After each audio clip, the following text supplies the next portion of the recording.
부활신앙 앞에 선 성도라는 제목으로 말씀을 나눕니다. 기독교에서는 큰 절기가 두 가지가 있죠. 성탄절이 있고 부활절이 있습니다. 늘 해마다 우리는 부활절을 하나님 앞에 예배를 드리면서 부활의 의미, 부활이 가지고 있는 그 하나님의 복을 상고하게 됩니다. 사도 바울이 만약에 부활이 없으면 그것이 우리에게 어떤 의미가 있는가에 대한 말씀을 기록으로 남겨놓았죠. 고린도전서 15장 16절 이후로 이렇게 기록합니다. 만일 죽은 자가 다시 살아나는 일이 없으면 그리스도도 다시 살아나신 일이 없었을 터이요. 그리스도께서 다시 살아나신 일이 없으면 너희의 믿음도 헛되고 너희가 여전히 죄 가운데 있을 것이요. 또한 그리스도 안에서 잠자는 자도 망하였으리니 만일 그리스도 안에서 우리가 바라는 것이 다만 이 세상의 삶뿐이면 모든 사람 가운데 우리가 더욱 불쌍한 자이리라. 여러분, 예수 그리스도께서 부활하셨기 때문에 그 주님이 공생의 사역 가운데 하신 그 모든 말씀이, 그리고 구약의 하나님의 사람들을 통해서 전해진 그 모든 예언된 말씀이 실제 우리의 모든 복으로, 우리의 축복으로 우리에게 전해진 줄 믿습니다. 그래서 예수님이 부활이 없었다면 우리는 여전히 죄 가운데 있고 지옥을 향해 가는 그 트랙을 벗어날 수 없는 우리의 삶의 모습이었을 것입니다. 그런데 우리가 하나님의 놀라운 은혜로 그 주님의 부르심으로 하나님의 자녀가 되고 주님이 주신 그 모든 하나님의 언약들이 실제 나에게 주신 언약으로 우리가 붙들게 되어지고 약속된 그 모든 말씀이 실제 우리의 삶들 속에 성취되어질 수 있는 은혜를 붙들게 되어졌죠. 이 부활신앙을 붙들고 살았던 초대교회 성도들의 삶의 모습들을 우리들은 기억합니다. 예수님이 부활하시기 이전에 십자가 지셨을 때 수많은 주님의 제자들은 뿔뿔이 흩어져서 세상 가운데 무서워서 숨어들고 도망가 버렸으나 부활하신 주님을 만나고 난 이후 주님의 제자들과 초대교회 성도들은 출교의 위협이나 세상의 환란이나 핍박 가운데서도 세상과 타협하기는커녕 도리어 세상 가운데 당당히 나아가 십자가의 복음에 대한 산 증인으로 복음에 분명한 영향력을 끼치는 하나님의 사람들로 로마 정부를 복음으로 정복했던 초대교회사를 아마 여러분들 다 잘 아시리라 믿습니다. 그와 같이 오늘날 하나님을 예배하는 성도에게는 세상을 거스르며 세상을 주님께 이끌고 갈 수 있는 능력 있는 성도의 삶이 요구되죠. 그런 하나님의 마땅한 성도의 삶의 모습 앞에 지금의 내 삶의 모습이 어떠한가 돌이켜보면 나는 그닥 하나님 앞에 능력 있는 성도의 삶을 잘 살지 못하는 것 같다. 그런 어떤 생각이 드신다면 회복해야 되고 다시금 정비해야 될 우리의 믿음의 모습들 중에 하나는 부활 신앙에 대한 내용을 다시 우리가 주님 앞에 곱씹어 봐야 될 필요가 있다는 내용이죠. 때문에 오늘 말씀을 들으시면서 하나님 앞에 내가 다시금 붙들어야 되고 하나님 앞에 내가 다시금 회복해야 될 부활 신앙의 그 모습 중에 어떤 영역이 필요한지를 깨닫는 귀한 시간 되어지기를 주 이름으로 축복합니다. 오늘 본문의 내용의 배경을 잠시 살펴보면요. 예수님이 금요일날 십자가를 지셨습니다. 그리고 주일날 오늘 새벽에 부활하신 내용을 보게 되죠. 주님이 돌아가셨던 금요일날 9시에 십자가에 못 박히셨고 오후 3시에 돌아가셨습니다. 그러면 그 유대인들의 하루가 시작되어지는 그 시작 기점은 우리들은 아침이 되고 저녁이 되어지면 아침에서 시작해서 그 다음날 아침이 되면 하루지만 유대의 시간 개념은 저녁에서 시작해서 저녁으로 끝나는 것이 하루의 개념이죠. 때문에 금요일 다음은 토요일, 우리는 토요일이지만 안식일이죠. 그러면 그 안식일의 시작은 언제부터 시작되어지는가? 금요일 날 저녁 6시부터 안식일이 시작이 돼요. 그 다음날 6시가 되어지면 안식일이 끝나죠. 중요한 것은 안식일의 규례는 노동을 해서는 안 된다라고 하는 안식일의 율법 규례가 있죠. 그러면 주님이 돌아가신 시간이 오후 3시라고 그랬습니다. 그리고 6시가 되어지면 그 다음날 안식일이 시작되어지는 시간대죠. 그러면 안식일이 되어지면 일을 못하기 때문에 3시간 안에 예수님의 시신을 수습하지 못하면 안식일 내내 종일 주님은 십자가 위에 달려 계셔야 하죠. 때문에 아리마대 요셉이라는 인물이 예수님의 시신을 달라고 요청을 해서 빌라도로부터 그 주님의 시신을 수습합니다. 그런데 시간이 3시간밖에 남지 않았기 때문에 골고다 그 언덕 위에서 주님의 시신을 세마포에 싸서 급히 자신이 마련해 놓았던 그 무덤에 안치하고 맙니다. 시간이 없다 보니 다른 장례를 꼼꼼하게 할 시간이 없기 때문에 단순히 세마포만 주님을 감싸서 안치했던 거죠. 그리고 나서 안식 후 첫날 새벽같이 일찍 여인들이 그 주님의 장례를 마무리하기 위해서 오늘 본문 가운데 주님의 무덤가로 가고 그 속에서 펼쳐지는 내용이 오늘 본문의 내용이죠. 10절에 보면 그 주님 앞에 나아갔던 여인들의 이름이 소개됩니다.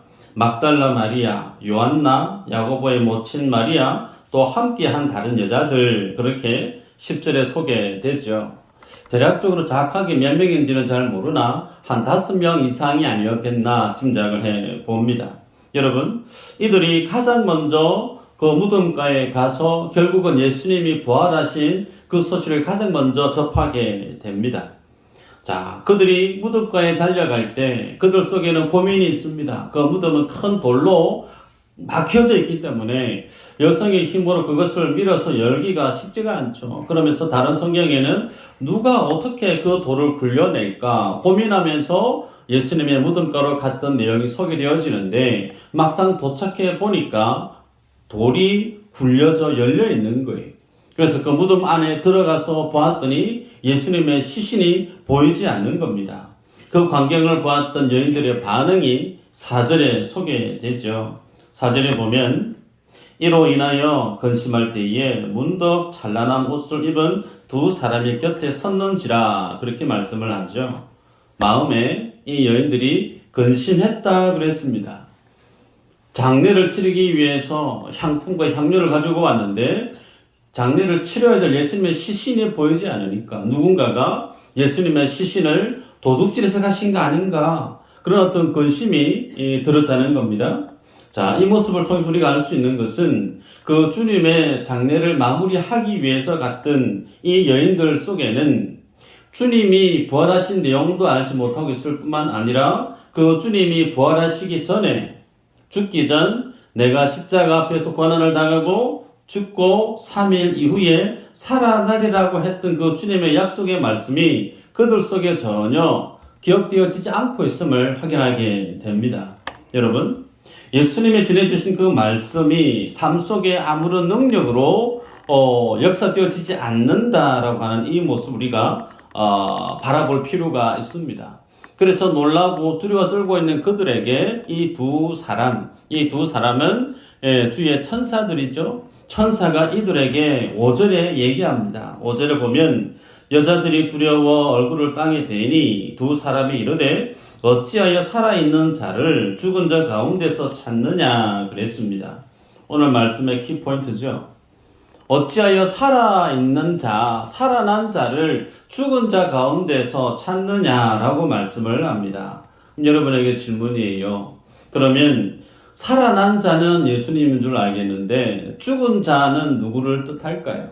여러분, 이 죽은 자, 그 주님의 시신을 안치했던 아리마대 요셉의 그 무덤 안에는 다른 시신은 없습니다.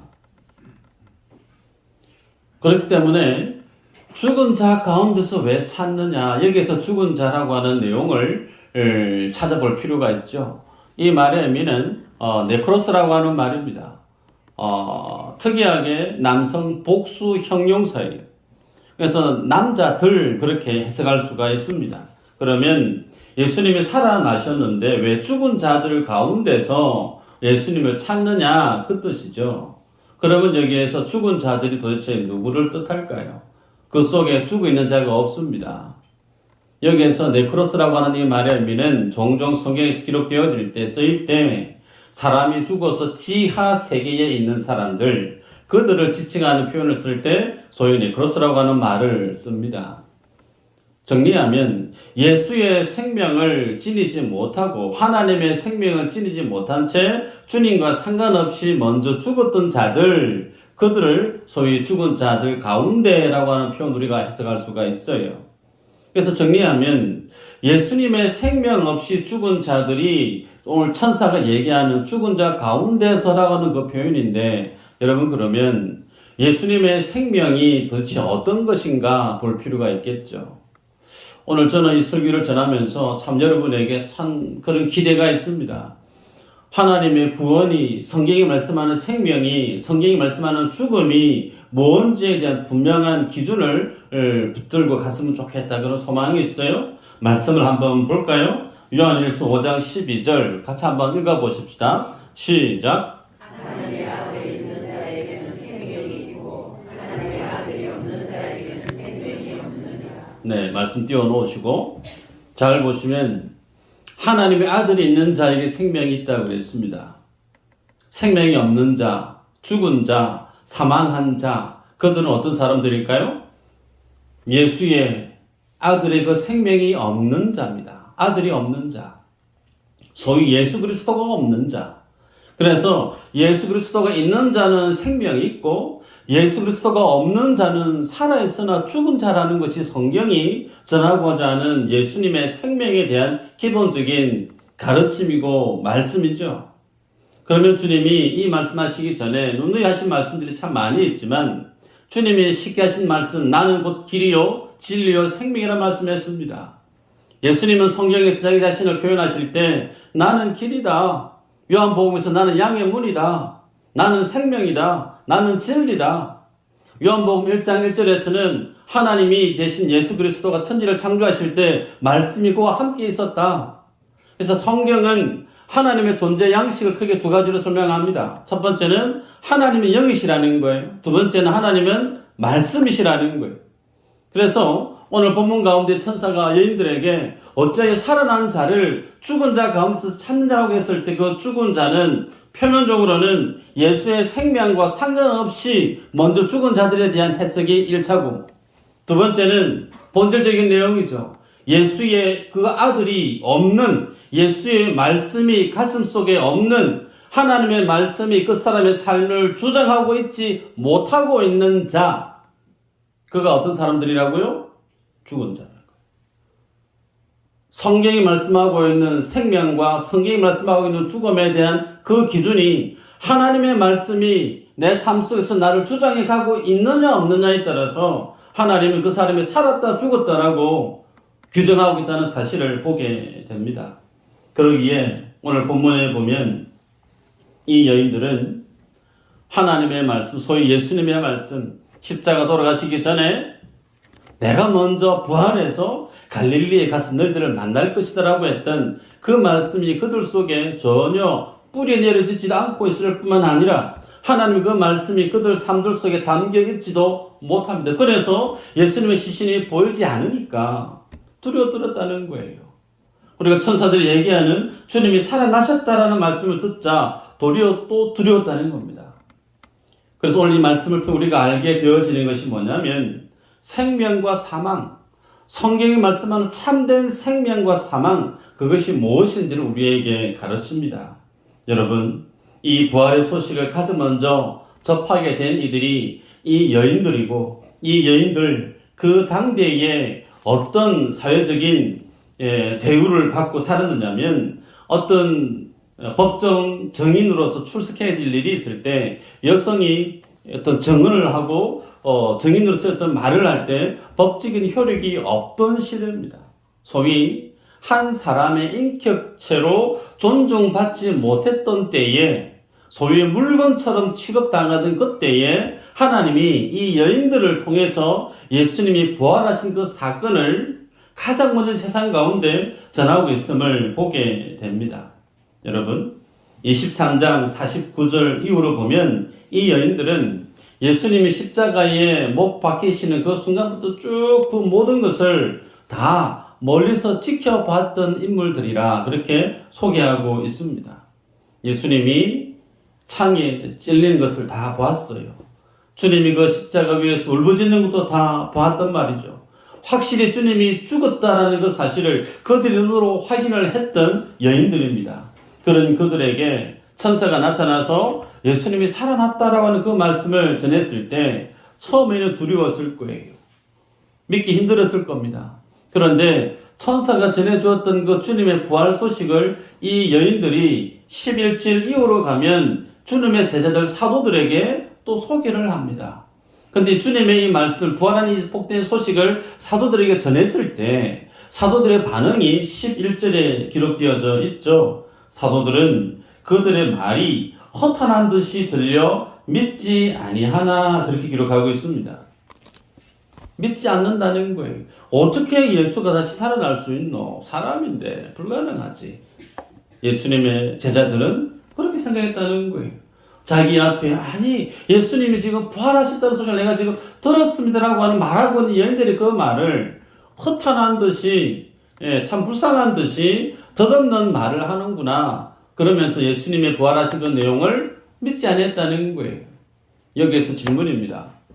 이 여인들은 천사들이 전해주었던 예수님의 그 부활의 그 소식을 그들은 처음에는 믿지 아니했지만 믿었기 때문에 사도들에게 가서 복음을 전하고 부활 소식을 전했습니다. 그런데 제자들의 그 소식을 들어도 믿지 않았다는 거예요. 이 차이가 어디에 있을까요? 우리가 읽었지만 8절 보면 그들이 예수의 말씀을 기억하고 그랬어요. 천사들이 이 여인에게 예수님이 다시 살아났다는 말씀과 예수님이 십자가 지시기 전에 그들에게 전해주었던 그 말씀을 밝혀주었을 때 이 여인들은 그제야 예수님의 그 말씀을 기억했다는 거예요. 그 예수님 말씀을 기억을 하자 예수님이 부활하신 그 내용이 믿어졌다는 겁니다. 여러분 그렇기 때문에 우리들은 이 부활의 내용을 보면서 오늘 누가 부활을 하고 있느냐라고 하는 관점을 볼 때 누가 지금 부활을 경험하고 있을까요? 1차로는 예수님이 부활하신 게 맞아요. 예수님은 하나님이시기 때문에 그 약속하신 말씀을 반드시 성취해내시죠. 1차로 예수님이 부활하신 건 맞아요. 그런데 하나님의 말씀이 그 속에서 역사하지 않고 그 말씀이 살아있지 않고 이 여인들 속에는 처음에 예수님은 죽고 없는 거예요. 더 이상 살아있는 예수가 아니라 죽은 예수이기 때문에 예수님의 그 말씀도 아무런 덧없는 그냥 지나간 이야기에 지나지 않았지만 이 여인들 속에 천사가 전해주는 소식을 듣고 기억했기 때문에 그 말씀이 비로소 제대로 역사가 되어졌다는 거죠.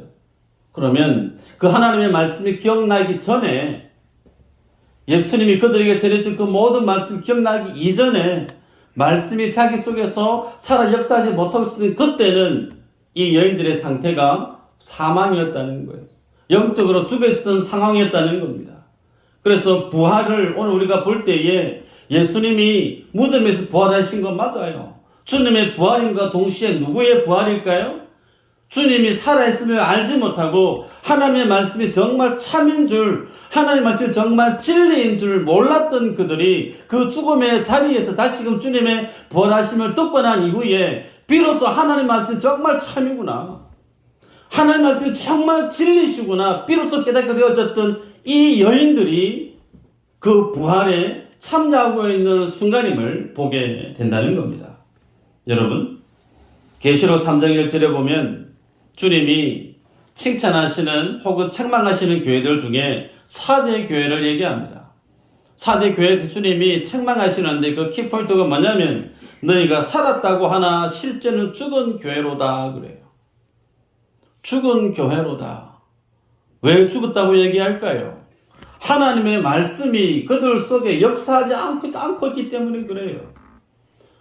하나님의 약속이 그 말씀이 그 삶을 주장하고 말씀이 그를 이끌어 가야 되는데 말씀과 전혀 동떨어져 있는 말씀과 무관한 삶을 살아가는 그들에 대해서 주님은 너 죽었다라고 말씀하고 있다는 거죠. 여러분, 이 십자가의 죽음을 통해서 주님의 부활을 통해서 지금 오늘 우리에게 어떻게 주님 우리를 구원해 가시는지를 큰 획을 보여주시고 제시하고 있습니다.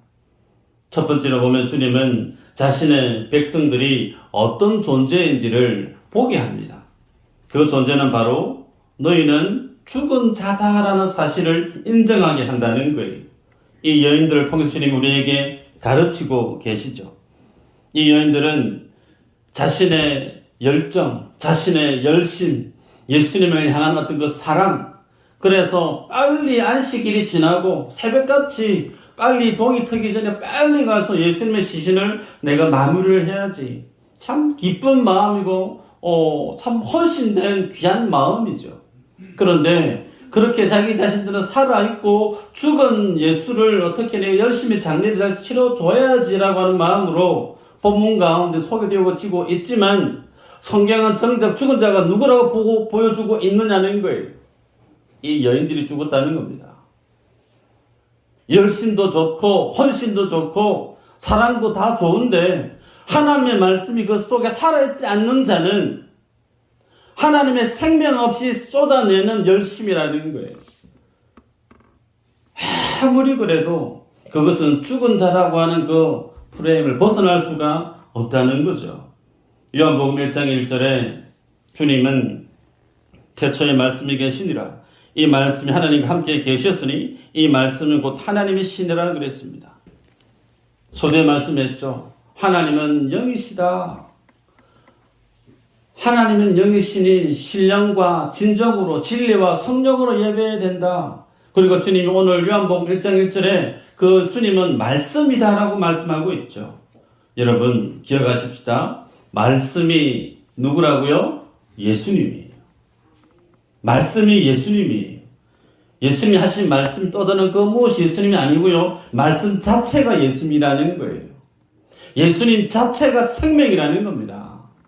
예수님 자체가 진리시고 예수님 자체가 길이시고 예수님이 오롯이 주님을 하나님께 갈 수 있는 유일한 길이라고 주님이 스스로 복음 가운데 제시하고 계시죠. 그러기 오늘 본문 가운데 살아있는 자, 그 살아있는 자는 어떤 사람인가? 예수의 말씀에 붙들려 살아가는 사람이에요.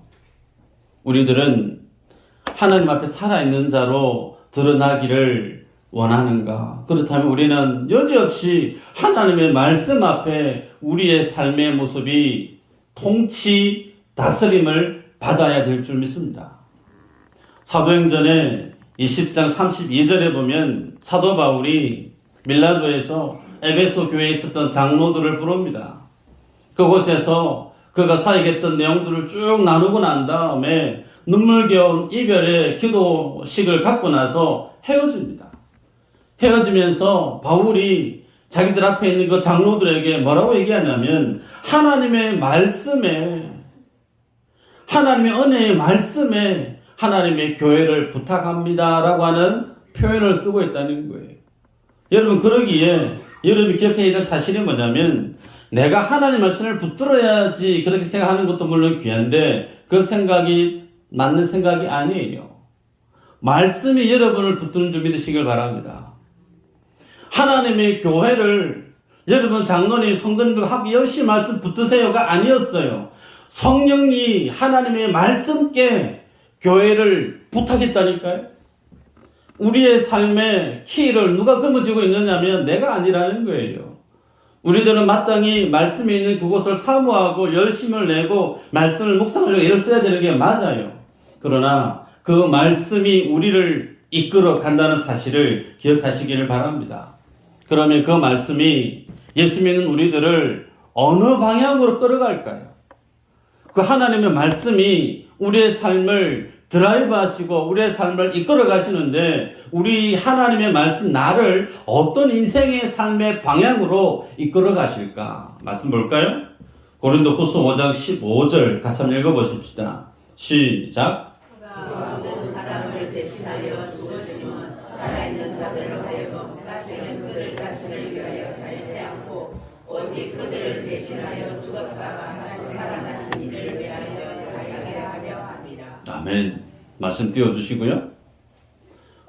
그 하나님의 말씀이 우리 속에 들어오시면 그 말씀은 우리를 어떻게 이끌어 가느냐면 내가 나를 위해서 사는 자로 그 말씀 우리를 인도하지 않는데요.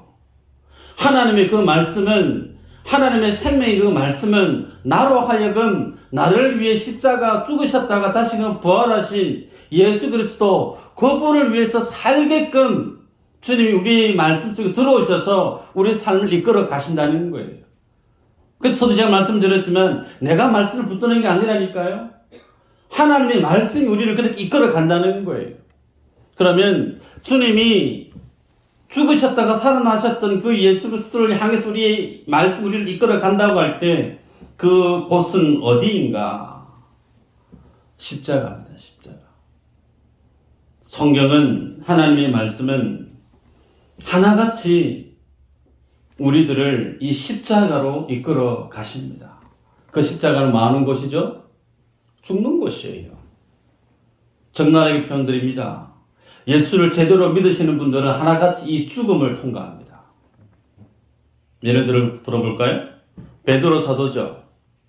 베드로는 배운 거 많이 없습니다. 가진 거 많이 없어요. 그러나 그 속에 자부하고 자신할 수 있는 게 뭐냐면 나는 어떤 누구보다 나는 예수님을 사랑하는 제자고 저 주님을 정말 시실하게 믿는 주님의 제자입니다. 내가 생명을 걸고 내가 주님을 따를 수 있는 하나님의 수제자입니다. 호언장담했던 사람이 베드로 아닙니까? 근데 그 베드로는 그렇게 주님을 믿었던 베드로가 아니고 그렇게 주님을 따라가기를 힘쓰고 있었던 자기 자신을 믿었던 사람이 베드로예요. 주님이 닭 울음소리를 가지고 베드로를 칩니다. 통곡하죠. 통곡합니다. 땅을 치고 통곡합니다. 그러면서 자기 자신을 믿었던 자기의 어떤 열심, 자기의 어떤 열정, 예수에 대한 그 뜨거운 감정, 그 모든 것들이 아무것도 아님을 스스로 나는 아무것도 아니구나.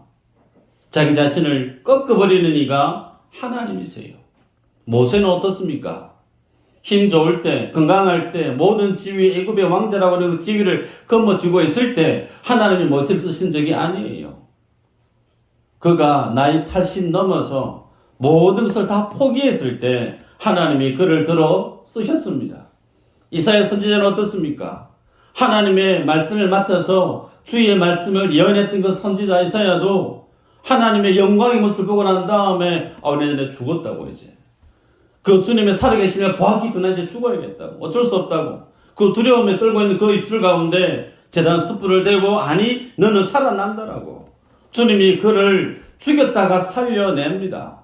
아브라함 마찬가지예요. 그 믿음의 아들 이삭 전혀 아들로 태어날 수 없는 그의 아내가 이미 경수가 끊어져서 자연적으로 자녀를 생산할 수 없는 모든 가능성을 제로 베이스로 만들어버립니다. 네 힘으로는 전혀 안 된다는 것을 주님이 끝까지 밀어붙여요. 그 끝에서 하나님이 그를 일으켜 세웁니다. 여러분, 성경은 하나님 앞에 쓰임받는 모든 하나님의 백성들은 이 죽음을 통과하고 난 이후에 하나님이 다시금 살려내십니다. 이것이 성경이 우리에게 주는 진리입니다. 하나님이 택한 주의 자녀들은 반드시 하나님이 그를 죽입니다. 그리고 확실하게 죽이고 난 다음에 그를 다시금 온전하게 일으켜 세우시는, 그래서 주님은 뭐라고 얘기하죠? 새로운 피조물이다. 확인할까요? 말씀 한번 보십시다. 고린도 후서 5장 17절 한번 보십시다. 읽어볼까요? 시작.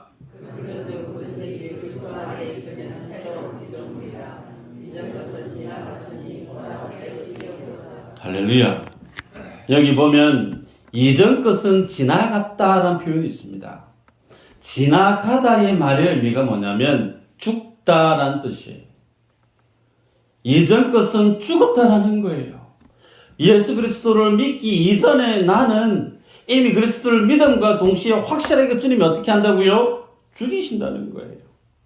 확실히 죽고 난 다음에 주님이 우리를 다시금 하나님의 아들로 하나님의 딸로 주의 자녀로 온전하게 일으켜 세우시는 새로운 창조를 만들어 내십니다.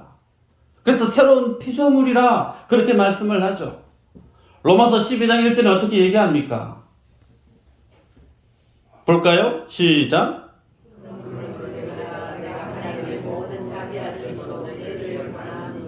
너희 몸을 하나님의 기뻐하시는 거룩한 산 제물로 드리라. 이는 너희가 드릴 영적 예배니라. 여기서 산 제물이라고 그랬죠. 여러분, 제물은 다 죽습니다. 살아있는 제물 없어요.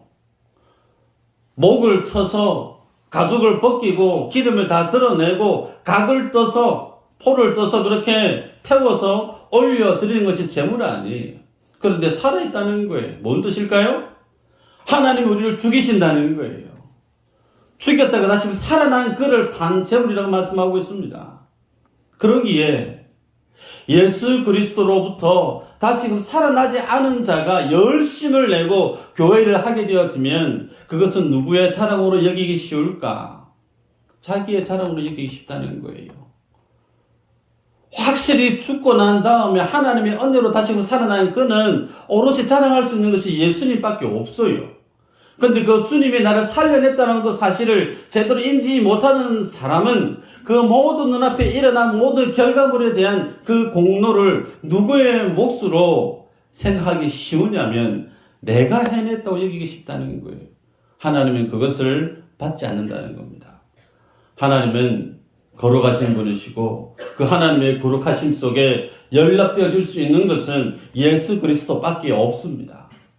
예수 그리스도로 온전히 덧대어져야만이 그것이 주님이 취하실 수 있는 하나님의 거룩이요 하나님 받으시는 예물이라는 거예요. 그러기에 우리는 하나님의 은혜 앞에서 하나같이 죽음의 자리로 이끌려 갈 뿐만 아니라 그 죽음의 자리가 아닌 예수의 부활하신 그 부활의 능력을 더디어 온전케 다시금 살려내시는 그 하나님의 진리의 말씀을 보게 되죠. 이 한 주간 동안 여러분에게 부탁드리고 고민하는 것은 이 여인들이 뭘 기억했다고요? 하나님의 말씀을 기억했다는 거예요.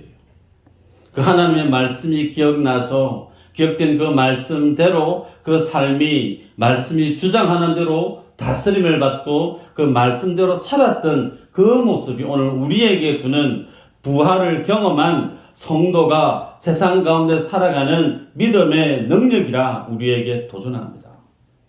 그러기에 하나님이 여러분에게 주신 말씀이 있으십니까? 기억하시기를 바라요. 기억나는 그 말씀을 붙들고 말씀 앞에 부복하고 서시고 말씀이 모든 나의 선택과 결정 가운데 중심이 되고 기준이 되어서 그 주님의 다스리심을 받음으로 하나님의 영광을 드러내는 부활의 산 증인들이 되시기를 주의 이름으로 축복합니다. 기도합니다. 하나님 감사합니다.